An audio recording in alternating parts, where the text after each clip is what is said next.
అదే RTV app వార్తల్ని క్షణాల్లో చదివే అవకాశం ఉంటుంది. ఒక న్యూస్ పేపర్, ఒక టెలివిజన్ ఛానల్ మీ చేతుల్లో ఎప్పుడూ ఉంటాయి. ప్రభుత్వాలు ప్రజల మన్ననలు పొందాలంటే ఆ ప్రభుత్వంలో పనిచేసిన ప్రభుత్వ ఉద్యోగుల తాలూకు పనితీరుపై ఆధారపడి ఉంటుంది. అనునిత్యం ప్రజాసేవకు నిమగ్నమైనటువంటి ప్రభుత్వ ఉద్యోగుల సమస్యలపై అలుపెరగని పోరాటం చేయడంతో పాటు నాయకత్వం చేసినటువంటి ప్రస్తుతం విశ్రాంతి ఉద్యోగుల ఆంధ్రప్రదేశ్ జేఏసీ చైర్మన్ పురుషోత్తం నాయుడు ప్రస్తుతం అంతా ఉన్నారు. చూస్తే గనక సుమారు 3 దశాబ్దాల పాటు ఉద్యోగుల సమస్యలపై ప్రభుత్వాలు ఏ ఉన్నా ఆ సమస్యల పరిష్కారమే పరవాదనంగా ఆయన సర్వీస్ చేయడంతో పాటు ఈరోజు రిటైర్ అయిన తర్వాత కూడా ఈ జేఏసీకి చైర్మన్గా ఉంటూ వారి సమస్యలపై ప్రభుత్వంతో పోరాటానికి సన్నద్ధమవుతున్నారు. విశ్రాంతి రిటైర్ అయిపోయిన తర్వాత కూడా మళ్ళీ సెకండ్ ఎపిసోడ్ మొదలుపెట్టినటువంటి పురుషోత్తం నాయుడు ప్రస్తుతం అంతా మాట్లాడాలనుకున్నారు. చూస్తే కనుక ఉమ్మడి ఆంధ్రప్రదేశ్తో పాటు విభజన ఆంధ్రప్రదేశ్లో ఉద్యోగుల సమస్యలపై అలుపరగని పోరాటం చేశారు. ఉద్యోగ విరమణ కూడా జరిగిపోయింది. మళ్ళీ ఈ సెకండ్ ఎపిసోడ్లో ఈ జేఏసీకి చైర్మన్గా ఉండడానికి గల కారణం ఏంటి, ఇంకా ఏమైనా సమస్యలు తీర్చాలన్నటువంటి ఒక దృఢ సంకల్పంతో మళ్ళీ ఈ సెకండ్ ఎపిసోడ్ని ప్రారంభించారు. Government retired employees joint action కమిటీకి చైర్మన్గా ఎన్నుకోవడం జరిగింది. అన్ని సంఘాలు చాలా రిటైర్డ్ ఎంప్లాయీస్ రావడం జరిగింది. రిటైర్డ్ సంఘాల సమాఖ్యగా ఏర్పడి దానికి చైర్మన్గా నన్ను తీసుకోవడం జరిగింది. ఎందుకంటే నేను లేటెస్ట్గా ఒక జనరల్ సెక్రటరీగా కూడా ఏపీ ఎన్జిఓస్లో రిటైర్ అయ్యాను. అందుకు అన్ని సంఘాలు కూడా ఈ రిటైర్డ్ ఎంప్లాయీస్ సమస్యల పరిష్కారానికి మీరు ఉంటే బెటర్ అని చెప్పి వాళ్ళంతా కూడా నన్ను ఎన్నుకోవడం జరిగింది. అంటే ఈ పదవి వరించడానికి మీరు సర్వీస్లో ఉన్నప్పుడు ఆ ఉద్యోగాల సమస్యలపై అలుపెరగని పోరాటం చేసినట్టు ఒక నాయకుడిని కోల్పోకూడదనే ఉద్దేశంతోనే వారందరూ కూడా ఈరోజు మిమ్మల్ని నాయకుడిగా నిలబెట్టారనుకోవచ్చు. ఖచ్చితంగా. ఎందుకంటే ఉద్యోగ సమస్యల పరిష్కారానికి నిరంతరం కూడా ప్రయత్నం చేశాం, పోరాటం చేశాం. అందులో భాగంగా గత ప్రభుత్వాలు కొంత మొండిగా బిహేవ్ చేయడం జరిగింది. దానివల్ల కొంత ఉద్యోగులు నష్టపోయాం. అయితే మరి ఈ ప్రభుత్వంలో కూడా ఖచ్చితంగా ఎంతో కొంత మేలు జరుగుద్దనే ఆశాభావంతోనే ఉద్యోగులంతా కూడా ఉన్నారు. అలాగే ప్రధానంగా రెగ్యులర్ ఉద్యోగులు ఓకే. అలాగే ఇప్పుడు రిటైర్డ్ ఎంప్లాయీస్ అంటే వాళ్ళకి ఆల్రెడీ 62 సంవత్సరాలు పూర్తి చేసి రిటైర్ అయ్యారు. వాళ్ళు 75-80 వరకు ఉన్న వాళ్ళు ఉన్నారు. చాలామంది కాలం చేసే పరిస్థితిలో ఎక్కువ మంది ఎంప్లాయీస్ ఉన్నారు. ఈ పరిస్థితుల్లో ఈ రిటైర్ ఎంప్లాయీస్కి ఎక్కువగా చాలా పెండింగ్ బకాయిలు ఉన్నాయి, డిఆర్ ఏరియర్స్. ఆ బకాయిలను అయితే చెల్లించాలనే దాని మీద ప్రభుత్వం దృష్టికి, ముఖ్యమంత్రి గారి దృష్టికి, చీఫ్ సెక్రటరీ గారి దృష్టికి తీసుకువెళ్ళాలని అనుకున్నాం. మరి ఏ పరిస్థితుల్లో మాకు ప్రధానమైన 3 అంశాలు. ఈ బకాయిలు సుమారు 80 నుంచి 90 నెలల డిఆర్ బకాయిలు ఉన్నాయి. ఎందుకంటే ఉద్యోగి తన జీవితకాలంలో అవి చూడాలని, ఆ అమౌంట్ ఏదైనా వస్తే చూడాలని అనుకుంటారు. తన కష్టం అది. అందుకు ప్రభుత్వాలు ఇమీడియట్గా రెగ్యులర్ వారికి అంటే ముందు రిటైర్ వాళ్ళకి ఆ బకాయిలను వెంటనే విడుదల చేయాల్సిన ఆవశ్యకత ఉంది. అలాగే నాన్ గజెటెడ్ ఆర్గనైజేషన్ ఉమ్మడి ఆంధ్రప్రదేశ్లో అతి పెద్ద ఆర్గనైజేషన్గా ఉంటూ ప్రభుత్వాలను కూడా ఎదిరించి సమస్యల పరిష్కారం పోరాడిన నేపథ్యంలో అర్ధాంతరంగా ఆంధ్రప్రదేశ్ విడిపోయిన తర్వాత 2 తెలుగు రాష్ట్రాల్లో ఉద్యోగస్తులు అసలు ఎటువంటి సమస్యలు ఎదురు 10 సంవత్సరాల ఉమ్మడి రాజధాని హైదరాబాదు కాలం గడిచిపోయింది. ఇంకా ఆ సమస్యలు పరిష్కారం, ఒక నాయకుడుగా ఆ సమస్యలు తీర్చలేదన్నటువంటి మదనపాటు ఇంకా మిమ్మల్ని వెంటాడుతుంది. ఉమ్మడి ఆంధ్రప్రదేశ్, విభజన ఆంధ్రప్రదేశ్లో ఉద్యోగులు చాలా నష్టపోయారు. చాలా మేరకు అనేక రకాలుగా నష్టపోయారు. ఎక్కువ మంది మన తాలూకా ఎంప్లాయీస్, టీచర్స్ అయితేనేమి, పోలీసు కానీ, మరికొన్ని డిపార్ట్మెంట్లో విద్యుత్ ఉద్యోగులు అయితేనేమి, కొన్ని డిపార్ట్మెంట్లో ఉన్న ఉద్యోగులు తెలంగాణలో చాలామంది ఉండిపోయారు. అయితే వాళ్ళ కోసం చాలా ప్రయత్నాలు చేసాం కూడా. అయితే ఆ విషయం అయితే పరిష్కారం కాలేదనే బాధ అయితే ఉంది. ఎందుకంటే సుమారుగా ఒక 1500 మంది ఉద్యోగులు తెలంగాణలో ఉన్నారు. కానీ తెలంగాణ వాళ్ళు ఆంధ్రాలో ఉన్న వాళ్ళందరినీ కూడా రకరకాలైన స్టేజ్ల్లో ఈ మధ్యకాలంలో ఒక 122 మందిని, అంతకుముందు ఆఫీస్ సబార్డినేట్స్ని వాళ్ళని, అలాగే ఈ విభజన మండలాల నుంచి కొంతమందిని ఒక 1500 అబోవ్ వీళ్ళందరినీ తీసేసుకున్నారు. కానీ మనకి వచ్చేది ఒక్కరు కూడా రావడం జరగలేదు. వాళ్ళు చాలా ప్రయత్నం, టీచర్స్, పోలీస్ కానిస్టేబుల్స్ చాలా ఇబ్బంది పడుతూ ఉన్నారు. అంత జటిలమైన సమస్య పరిష్కారానికి దోచుకోవడం పరిస్థితి. రెండు రాష్ట్రాల మధ్యన ఏమైనా నెగోషియేషన్ జరగాల, వీళ్ళకి తిరిగి వాళ్ళు అనుకున్నటువంటి స్టేట్లకు రావాలంటే? నెగోషియేషన్స్ చీఫ్ సెక్రటరీస్ ఆధ్వర్యంలో 2-3 సార్లు జరిగాయి. రీసెంట్గా కొత్తగా గవర్నమెంట్ ఏర్పడిన తర్వాత మన గవర్నమెంట్ కూటమి గవర్నమెంట్ ఏర్పడిన తర్వాత కూడా 2 రాష్ట్రాల చీఫ్ సెక్రటరీస్ పార్టిసిపేట్ చేశారు. అలాగే ముఖ్యమంత్రి స్థాయి కూడా సమావేశం జరిగింది. ఏదైనప్పటికీ ఇటువైపు నుంచి కూడా సుమారుగా విల్లింగ్తో వెళ్ళవలసిన వాళ్ళు తెలంగాణ ఒరిజినల్ ప్యూర్ తెలంగాణ వాళ్ళు కలిపితే 1000-1200 మంది ఉన్నారు. కనీసం వాళ్ళని ఆ రేషియోలో అక్కడి నుంచి ఉన్న వాళ్ళని తీసుకునే బాగుండేది. ఇలా కాకుండా అలాగ అక్కడ ఎక్కువ మంది ఈ 1500 మంది సుమారుగా అక్కడ ఉండిపోయారు. వాళ్ళని తీసుకోవడంలో ఎందుకో ప్రభుత్వం ముందుకు రావటం లేదు. దానిపై అనేక సార్లు రిక్వెస్ట్ చేశాం ప్రభుత్వానికి, కానీ చర్చలు అయితే జరుగుతూ ఉన్నాయి. గట్టిగా దానిపై పొలిటీషియన్స్ కూడా ప్రయత్నం చేస్తూ ఉన్నారు. ఖచ్చితంగా కొద్దిమందే ఉండిపోయారు కనుక వాళ్ళని తేవాల్సిన ఆవశ్యకత ఉంది. ఆ ఇష్యూ సెటిల్ చేయలేకపోయిన బాధ అయితే మాత్రం నాకైతే ఉంది. రాష్ట్ర విభజన జరిగిన క్షణం నుండి సమైకాంధ్ర ఉద్యమంలో ఎన్జిఓలు పోషించినంత పాత్ర సాధారణ ప్రజలను కూడా ఆలోచింప చేసి రాష్ట్రం కలిసి ఉంటే బాగుంటుందన్నట్టు ఒక పోరాటం చేశారు. అప్పట్లో పురుషోత్తం నాయుడు ఏ రోల్ పోషించి సమైకాంధ్రగా ఉంచాలన్నటువంటి ప్రయత్నం చేశారు? అప్పట్లో ఉద్యోగ సంఘాల్లో అవేర్నెస్ తేడానికి గల ప్రధాన కారణమే. ఖచ్చితంగా రాష్ట్రం అంటూ విడిపోతే ఉద్యోగులు అలాగే విద్యార్థులు నష్టపోతారనేది ఆనాటి మా రాష్ట్ర నాయకత్వం కూడా గట్టిగా చెప్పింది. అప్పట్లో అశోక్బాబు ఉండేవాళ్ళు. గట్టిగా మేము ప్రయత్నించాం. ఆఖరి మినిట్ వరకు కూడా రాష్ట్రం విడిపోకూడదనే దానిలో మేము ప్రయత్నించాం.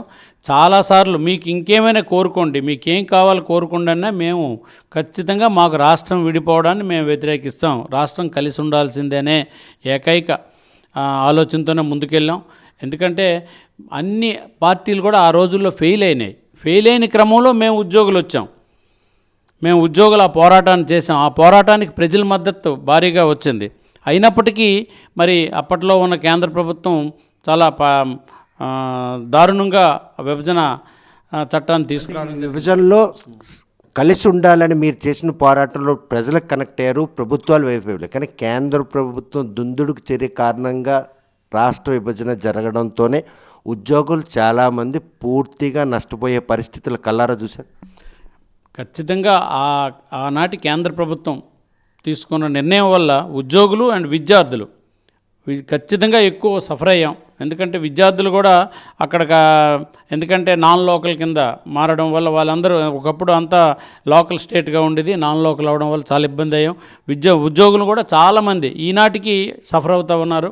ప్రభుత్వాలు ఖచ్చితంగా దానిపై, ఎందుకంటే ఎక్కువ మంది లేరు, 1500, అలాగే ఇక్కడి నుంచి కూడా ఒక 1200 మంది కూడా వెళ్ళడానికి సిద్ధంగా ఉన్నారు. కనీసం ఈక్వల్ షేర్లో 1200కి 1200 ముందు వరుసలో తీసుకుంటే బెటర్. వాళ్ళు చాలా ఇబ్బందికరమైన పరిస్థితుల్లో ఉన్నారు. వాళ్ళని ఖచ్చితంగా తెలంగాణలో ఉన్న మన ఎంప్లాయీస్ని మనం తీసుకురావాల్సిన బాధ్యత మనకు ఉంది. కానీ తెలంగాణ ప్రభుత్వం మాత్రం వాళ్ళ ఉద్యోగులను తీసుకోవడంలో ఖచ్చితంగా ముందుంది. కానీ మన ప్రభుత్వాలు ఎందుకో ఆలోచన చేస్తూ ఉన్నాయి. అది సరైనది కాదు. కొద్ది నష్టమే జరుగుతుంది, నష్టం కూడా మనకు జరగదు. ఎందుకంటే ఈక్వల్ ఎంప్లాయీస్ వెళ్ళడానికి సిద్ధంగా ఉన్నారు. అయినా దాన్ని పట్టించుకునే పరిస్థితిలో గవర్నమెంట్లు లేవు కనుక డెఫినెట్గా మీడియా ద్వారానైనా పట్టించుకునే పరిస్థితి రావాలని కోరుకుంటున్నాం. ఎన్జిఓ సంఘం రాష్ట్ర అధ్యక్షుడిగా పురుషోత్తం నాయుడు కాకపోవడానికి ఏ అంశం ఆటంకంగా నిలిచింది? అనేక అవకాశాలు వచ్చాయి. అప్పట్లో హైదరాబాద్ వెళ్ళాలనే ఆలోచనతో రాష్ట్ర నాయకత్వంలోకి మెయిన్ స్ట్రీమ్ లైన్లోకి వెళ్ళడానికి నేను ఇష్టపడలేదు. మరి తదుపరి కాలంలో అది కొన్ని ఇబ్బందికరమైన పరిస్థితులు ఎదురైన మాట వాస్తవమే. ఎనీహౌ నేనైతే సాటిస్ఫైగా సుమారు 4 సార్లు రాష్ట్ర ఉపాధ్యక్షుడిగా, 4 సార్లు రాష్ట్ర సహాధ్యక్షుడిగా ఉంటూ 4వసారి రాష్ట్ర ప్రధాన కార్యదర్శిగా పనిచేసి రిటైర్ అయ్యాను. నేనైతే పూర్తిగా స్టేట్ కమిటీలో ఉండి అన్ని రకాలుగా ఉద్యోగులకు సంబంధించిన అనేక సమస్యల పరిష్కారంలో ముందున్నాం. గత గవర్నమెంట్లో కొన్ని ఇబ్బందులు అయితే పడిన మాట వాస్తవం. ఉద్యోగులు అందరూ పడ్డారు. ఏ రకంగా కూడా ఏదో రకంగా ఉద్యోగులకి అన్ని ఇబ్బందులు అయితే భారీగా జరిగాయి గతంలో. అయితే మరి ఆ ఇబ్బందుల్ని ఈ గవర్నమెంట్ కూడా తీర్చాలనే ఆలోచనతో మేము ప్రయత్నం చేస్తున్నాం. కొత్తగా ఒక అవకాశం వచ్చింది విడనాడుకోవడంతోనే ఈరోజు చట్టసభలో కూర్చోవలసిన పురుషోత్తం నాయుడు సంఘానికి నాయకత్వం మళ్ళీ మొదలెట్టే పరిస్థితి. చట్టసభలో ఎప్పుడు కూడా రాజకీయాలు అనేది ఎప్పుడు ముందు నుంచి ఇంట్రెస్ట్ అయినా మా ఫ్యామిలీయే పొలిటికల్ ఫ్యామిలీ. ముందు నుంచి రాజకీయాలు ఇంట్రెస్ట్ ఉన్నాయి. ఉద్యోగిగా మనకు కొన్ని పరిమితులు ఉంటాయి కనుక ఆ పరిమితుల్లో పనిచేసి రిటైర్ అయ్యాం. ఇప్పుడు మనం ఫ్రీ. ఈ పరిస్థితుల్లో రాజకీయాల్లో ఉండొచ్చు ఖచ్చితంగా. అశోక్ బాబుకు దక్కాల్సిన ఘనత పురుషోత్తం నాయుడికే దక్కాల్సి ఉండేది కదా. అలాగ లేదు, జనరల్గా ఎవరు తెలివితేటలు వారివి. ఎందుకంటే ఆనాటి అధ్యక్షుడిగా ఉంటూ ఒక మంచి సమైక్యాంధ్ర మూమెంట్ నడిపిన గొప్ప నాయకుడు అశోక్ బాబు. ఆయనకి తగ్గ గుర్తించింది అవకాశం నాయుడు గారిదే చేజారిపోయిందని. అలాగనే ఏం లేదు, నాదే అని అనుకోవడానికి లేదు. మనం కూడా పనిచేస్తే వచ్చే అవకాశాలు అయితే ఉంటాయి, ఈవేళ కాదు రేపైనా ఉంటాయి. ఎందుకంటే ఖచ్చితంగా ప్రజల మధ్యన ఉంటే ఖచ్చితంగా అవకాశాలు వస్తాయి, రావని ఏం లేదు. మనం పని చేయాలి కానీ ఖచ్చితంగా ఆపర్చునిటీస్ రావడానికి ఛాన్సెస్ అయితే ఉంటాయి. ప్రభుత్వ ఉద్యోగంలో చేరిన దగ్గర నుండి ప్రభుత్వ సమస్యలనే పరిష్కరించాలనే సదుద్దేశంతో చేసిన మీ ఈ సుదీర్ఘ జర్నీలో చాలా ఎదురు దెబ్బలు కూడా తిన్నారు. అందులో భాగంగా మీపై చాలాసార్లు ఏసీబీకి ఫిర్యాదు చేసి మీకు సోదాలు నిర్వహించి ఎక్కడ కూడా మచ్చలేని విధంగా పురుషోత్తం నాయుడు వ్యవహరించేసి ఏ మెలకు మీకు ఈరోజు ఆ నింద లేకుండా చేసి. జనరల్గా మనం పబ్లిక్లో గట్టిగా పనిచేసేటప్పుడు రకరకాలైన ఆరోపణలు కూడా యాంటీ గ్రూప్స్ నుంచి వస్తాయి. దాన్ని మనం అంతగా పట్టించుకోవాల్సిన అవసరం లేదు. ఎందుకంటే ఖచ్చితంగా ప్రభుత్వాలు కానీ లేదంటే ఈ ఏజెన్సీస్ ఏవైతే ఉన్నాయో, ఉద్యోగులు ఏమైనా తప్పులు చేసినా, ఎవరు తప్పులు చేసినా చూసే ఏజెన్సీస్ కూడా నిత్యం వాచ్ చేస్తాయి.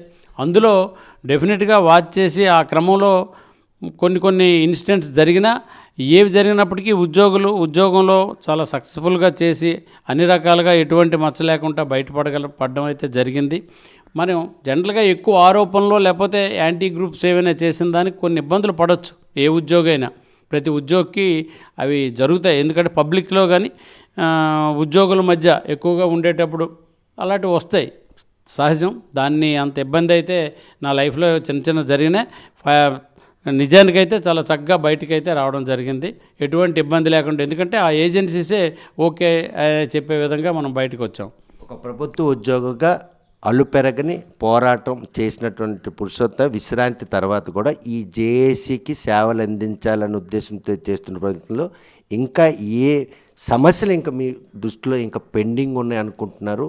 ఏ ప్రభుత్వం ఉన్నా కూడా ఉద్యోగులు పక్షపాతిగా ఉన్నటువంటి ఈ క్రమంలో మళ్ళీ ఈరోజు ఫ్రీ బర్డ్గా పోరాటం చేయడానికి ఫ్రీ హ్యాండ్ దొరికిందని భావిస్తున్నారా, లేకపోతే సర్వీస్లో ఉన్న హడిల్స్ అన్నీ పోయి ఈరోజు విశ్రాంతి ఉద్యోగులుగా ప్రభుత్వాన్ని నిలదీసేందుకు మీ వంతుగా మరొక ట్రాక్ వేసారు? ఉద్యోగుల సమస్యల పరిష్కారానికి గతంలో ఎంతైతే కష్టపడ్డామో, ఈరోజు రిటైర్ ఎంప్లాయీస్ తాలూకా సమస్యల పరిష్కారానికి కూడా అంతే కష్టపడే పరిస్థితి ఉంటుంది. ఖచ్చితంగా మేము ప్రయత్నంలో ఉంటాం. రిటైర్డ్ ఎంప్లాయీస్కి మూడు ప్రధాన సమస్యలు ఉన్నాయి. మా తాలూకా పెండింగ్ ఏరియర్స్ అన్నీ రాబెట్టుకోవాలి ప్రభుత్వం నుండి ఖచ్చితంగా. ఎందుకంటే ఎక్కువ మంది ఉద్యోగులు కాలం చేసేసే పరిస్థితిలో ఉన్నారు కనుక ప్రభుత్వానికి నచ్చజెప్పి పెండింగ్ ఏరియర్స్ తీసుకోవడానికి ప్రయత్నం చేస్తాం. అలాగే ఈ తెలుగుదేశం గవర్నమెంట్ గతంలో చంద్రబాబు నాయుడు గారి హయాంలో క్వాంటమ్ ఆఫ్ పెన్షన్ అనేది మాకు ఇవ్వడం జరిగింది. అది 70 ఇయర్స్కి 10%, 75కి 15% ఇచ్చింది. గత గవర్నమెంట్లో అత్యంత దారుణంగా అది 70 ఇయర్స్కి 7%, 75 ఇయర్స్కి 12%కి మార్చడం జరిగింది. అది ఖచ్చితంగా మరి ఈ గవర్నమెంట్లో మరి సాధిస్తామనే ఆశాభావంతో ఉన్నాం. మూడోది ముఖ్యంగా హెల్త్ స్కీమ్ మేము కూడా అమౌంట్ పే చేస్తూ ఉన్నాం. అయినప్పటికీ కార్పొరేట్ హాస్పిటల్స్ రింగ్ అయి మనకి సరైన వైద్యం అందించని పరిస్థితి ఏర్పడ్డది. ప్రభుత్వం దృష్టికి తీసుకువెళ్ళి అవసరమైతే ఇన్సూరెన్స్ స్కీమ్ కింద మార్చైనా మరి ఉద్యోగులకి, ఎందుకంటే రిటైర్ ఎంప్లాయీస్కి ఎక్కువ ఆవశ్యకత ఉంది, అవసరం ఉంది ఈ హెల్త్ సమస్యలు అనేది వారికే ఎక్కువ. ఆ పరిస్థితుల్లో హెల్త్ స్కీమ్ విషయంలో కూడా మేము మరి ప్రభుత్వం దృష్టికి తీసుకెళ్ళి రిటైర్డ్ ఎంప్లాయీస్కి మేలు జరిగేటట్టు చేస్తాం. ఈ 3 అంశాలు అయితే మాకు చాలా ప్రధానమైనవి. ఖచ్చితంగా ప్రభుత్వం దృష్టికి తీసుకువెళ్ళి ఆ సమస్యల పరిష్కారానికి అయితే ప్రయత్నిస్తాం. చూస్తే కనుక ప్రభుత్వం ఉద్యోగిగా ఉండి ఎన్జిఓస్కి చేసినటువంటి సేవలతో సంతృప్తి చెందిన ఆయన విశ్రాంతి అంటే రిటైర్ అయిన తర్వాత కూడా ఎవరైతే విశ్రాంతి ఉద్యోగుల సమస్యలపై ప్రభుత్వంతో పోరాడిన సమస్యలను పరిష్కరించుకుంటాం. దశాబ్ద కాలంగా ఒక నాయకుడిగా తోటి ఉద్యోగ కష్టాన్ని పరిగణనలు తీసుకొని తను చేసిన ప్రయత్నంలో తనపై వచ్చినటువంటి ఆరోపణలన్నీ కూడాను ఈరోజు నిరాధారంగా రుజువు కావడం, ఇదంతా కూడాను పోరాటం చేసే ప్రతి వ్యక్తికి వచ్చే సమస్యగా పరిగణనలు తీసుకున్నారు. ఇంతలా ఉద్యోగుల సమస్యలపై పోరాటం తనకు చేసిన సేవలే ఈరోజు విశ్రాంతి ఉద్యోగులందరూ కూడాను ఆ జేఏసీకి చైర్మన్ చేశారు. రాష్ట్ర ప్రభుత్వం నుంచి మాత్రం విశ్రాంతి ఉద్యోగులకు ఉన్నట్టు ఆ 3 సమస్యల పరిష్కారంతో పాటు ఏదైతే గతంలో తనకు అనుబంధం ఉన్నటువంటి ఉద్యోగస్తుల సమస్యలను కూడా తీర్చేందుకు తాను ముందుండి నడిపిస్తున్న పురుషోత్తం నాయుడు సంతృప్తి వ్యక్తం. మరి ఈ విషయంలో ఆయన పోరాటం ఏ విధంగా ఫలించబోతుంది, ప్రభుత్వ ఉద్యోగులతో పాటు విశ్రాంతి ఉద్యోగులు ఆయన సేవలను ఏ విధంగా వినియోగించుకున్నారన్న విషయం వేచి చూడాల్సిందే. వీడియో జర్నలిస్ట్ రామకృష్ణతో సత్యం, RTV, శ్రీకాకుళం. మరిన్ని వీడియోస్ కోసం ఛానల్ ని సబ్స్క్రైబ్ చేయండి. లేటెస్ట్ అప్డేట్స్ కోసం వాట్సాప్ ఛానల్ ని ఫాలో అవ్వండి. ఆ లింక్ డిస్క్రిప్షన్ లో ఉంది.